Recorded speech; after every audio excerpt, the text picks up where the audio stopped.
Hi everyone, in today's video I will be sharing some things that most students neglect during their preparation, especially since your board exams are coming very close. There are some things that you really need to keep in mind, and obviously since I've given my board exams already, I know these things really well and I will be sharing it with you so that you learn from the mistakes that most students make. First thing is to give mock tests. Why are mock tests important and what are mock tests? So you're supposed to give the paper that you're going to give in the exam hall at home, a different paper but the same way that you're gonna give in your board exam. Like you're supposed to time yourself 2 or 3 hour paper. Mock tests are very important but most students neglect it because it seems very tiring, but it will help you detect the mistakes that you are going to commit in your board exam and you really want to avoid that. It'll help you manage time during the exam, know what questions you're supposed to answer, how to answer them, how to present the paper. Every little problem that you can't even think of right now will be solved if you give mock tests. And how to find the best papers, I would tell you, if you have any book at home, you will see right at the end of that book there are some practice papers given. Or if you don't have any such book like that, you can go to my Telegram channel and get so many papers all for free from different schools. You can give any pre-board paper, any paper.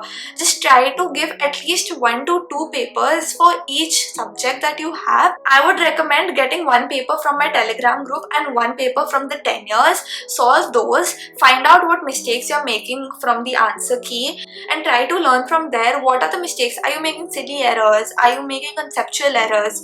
Are you not sure or confident in any particular answer? It is a very good learning process, so definitely give mock tests. And coming to the timetable, it is very important to have an efficient timetable right now, and for that I have created one for you. It is just a little example. You can create your own yourself, and here's what I have come up with. So from 6 to 7:30 or 8, you have to complete your entire morning routine. Have breakfast, shower, whatever you need to do, just get it done in 2 hours max. Then come sit at your desk and do not get up for the next 2 hours at least. From 8 a.m. to 10 a.m. you're supposed to study a subject that you find a bit challenging. As you're very fresh in the morning, I would definitely recommend doing maths because it requires a lot of energy. 10 to 10:30, take a break. You can walk around the house, talk to your parents, play with your siblings for 5 to 10 minutes and then get back to your desk again. 10:30 to 12:30 is your study session number 2. You can definitely change the order of the subjects that I'm telling you. It totally depends on you. I'm just giving an example. If you would like to follow this, follow, and you can make a little bit of changes here and there. It won't make a huge difference. From 12:30 to 1:30 you can have your lunch break. I think this timing is very good because your exam timing will be around 10ish. So at that time, if you set your body clock that way that you're ready to study, it will really be good for you. Then 1:30 to 3:30, that is a time, after school time, like that is the vibe, ICSE science subjects like physics, chemistry, biology and even mathematics are very scoring subjects. Do not neglect those. If you practice enough questions, you will be able to solve every single question in the board exam, and that should be your goal, to be able to solve as much as possible right now. The more questions you do right at the end, the more you're gonna score in your board exams. 3:30 to 4, take a break. 4 to 6 is your study session number 4. Study English literature and language both together. Both of them, just practice questions. Practicing questions will help clear your concepts a lot and it will be very good for you. Like if you practice a lot of questions at home, you will be ready for the exam. I know पूरे दिन questions करना मुश्किल हो जाता है, but the more questions you do right now, I'm telling you, it will really help you a lot. So try to do as much as possible. जितना कर पाओ करो. Don't waste time even when you're doing random things throughout the day. Just keep something playing in the background all the time. 6 to 7, take a break, have your dinner, and now it's time for history or geography.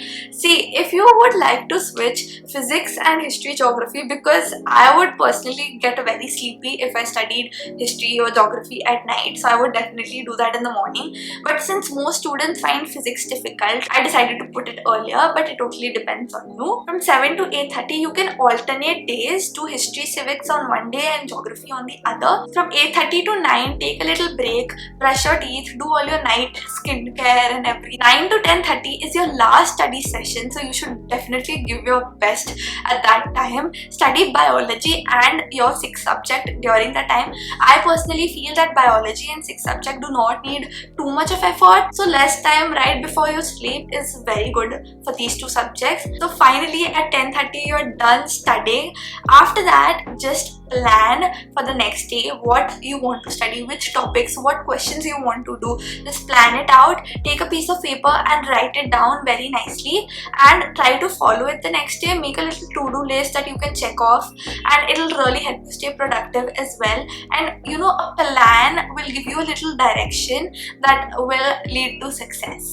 And that's it, you can go to bed by 11. I know it sounds like a very big and productive day. Do not get disheartened if you are not able to follow every single thing. It's okay to have bad days, but the most important thing is that you get back up and you try your best. Even if you're able to study for 4-5 hours, you know, try to increase your study hours every single day, and do not get demotivated if you're not able to study maybe 5 or 4 hours a day.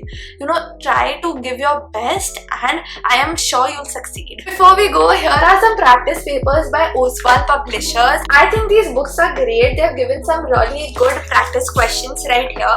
So if you plan to give CBSE board exam in class 11th and 12th, you should definitely check these out. The links are in the description. As I was saying in the beginning of the video that mock tests are very important. These books provide you with a set of really good practice questions and practice papers, so it will really help you prepare. So definitely check these out. These are for CBSE class 12.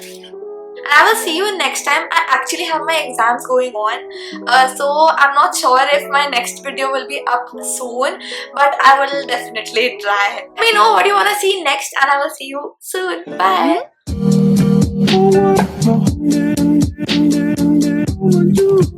Bye.